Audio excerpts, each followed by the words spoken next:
1976 Vespa Rally 200 US spec. I've had this bike for 9 years. It's my first and only vintage Vespa.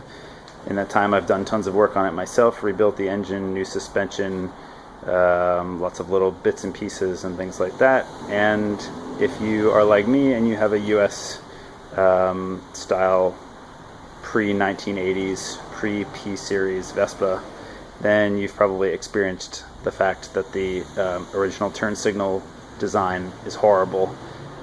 Most people are aware that the bikes before the P-Series didn't have turn signals from the factory. The US Department of Transportation decided that they would be a requirement starting sometime in the 70s, so Vespa, or Piaggio I should say, just kind of slapped on these, you know, dinky signals on the cowls and on the headset and called it good for the US market. And unfortunately it wasn't very good, and so they're notoriously unreliable. I think most people just remove them, although that's not technically legal in the US even now. So I like to try to keep the bike stock, and I've always wanted the turn signals to work because I think it's useful for safety. I didn't want to put bar end turn signals on, and so I've tried lots of things over the years to get this stuff working better. The original bulbs and flasher with the bike when I got it were incorrect, so it had 10-watt bulbs, which were not much brighter than a birthday candle, or even less so. And even when I put the correct 21-watt bulbs and the correct spec sort of thermostatic relay flasher unit on it, it still never really worked all that well. The rear signals were always really unreliable. None of them were ever that bright. The sort of mechanical relay flashers, or at least the ones that I've had, have always worn out quickly, and then you just get the lights staying on and not blinking and all that type of stuff. So I finally recently decided to try switching out to LED bulbs, and I've had some good success with that, and I just thought I would document real quick how I did it in case anybody else is interested in doing the same thing. So you can see here I've still got the original 6-volt battery. I've removed the spare tire just so you can see what I did here. To use LED bulbs, you need to use a solid-state flasher unit. So a thermostatic flasher is not going to work for that type of bulb because they won't draw enough current to turn the flasher relay on and off. So on Amazon, a couple bucks, $7, $8 I think, I found this 6-volt 2-prong solid-state flasher, and you can see it right here. The only downside to it is that it doesn't come with any kind of a hole drilled in it or anything for you to mount it. So as you can see, I've just kind of lashed it up here with zip ties, and I'm sure that'll be fine for the next 10 or 20 years, or until I get around to a better solution for that.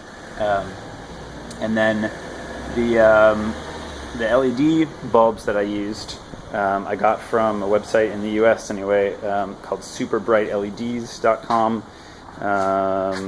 The bulbs are inside here, and of course I was a little too lazy to remove the pods, or the lenses here, so I'll pop one off so you can see them, and then I'll turn them on and show you how they look. Okay, so here is the LED bulb that I'm using. I'll put a link to it in the description, but there are not too many options available. I think if you want a quality bulb that fits these turn signal pods, runs on 6 volts, and is reasonably bright. But these ones work pretty well for me, and I have a friend who worked for a startup making theater lights that were all LED based. He's an electrical engineer, had a lot of experience working with and sourcing LEDs, and he said the ones that you can get from super bright LEDs are just pretty high quality, and the search feature is good. You can filter down and find exactly the type that you need, and he said, you know, compared to the stuff that you could get on eBay, these may also be kind of cheap and you know, a little bit I don't know, let's say cheaply made. But he said the thing about it is that they've probably vetted 50 different bulbs that have this spec and found the best of the bunch, and so for the money it's probably your best bet as something that's going to work and deliver some good quality light without wearing out on you too quickly. So I'll put a link to these so you can get them. If I had it to do over again, I'd probably get these with amber colored LEDs instead of white, but they still look pretty good, you'll see in a second. So I'll put the lens cover back on here and then turn the bulbs on, turn the signals on, and then you'll see how they look.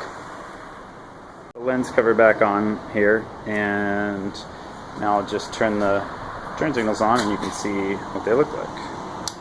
So there's the left, or I should say my right. So nice and bright.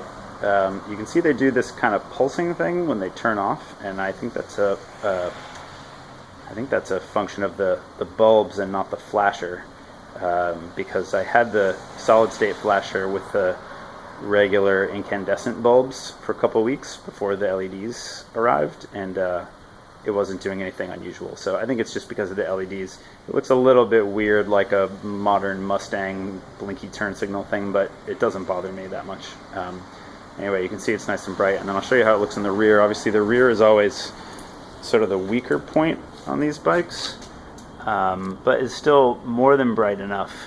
You know, anybody would be able to see that in the daylight, which is always where the regular incandescent bulbs are the worst. It's just during the day they can barely be seen. And we'll just switch over here to the other. So obviously the front ones again look fine because the wiring path for those is a lot better. It's the crappy electrical contact between the cowl and the rest of the wiring harness that they had to use to make these pods work in the rear. That's what makes the rear a lot worse.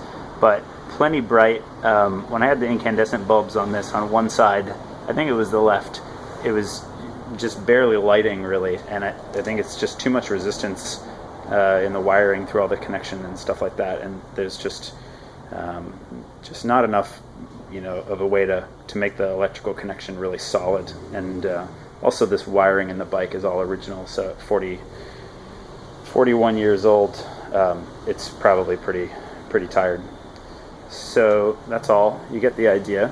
I'm pretty happy with it. Now I feel like people will see me when I'm riding and when I'm signaling, and the look is still completely stock, but now, well, like I said, now I'll be a little bit more visible. So I'll put links in the description to the bulbs and the flasher that I used, and just a few other things that I've learned along the way.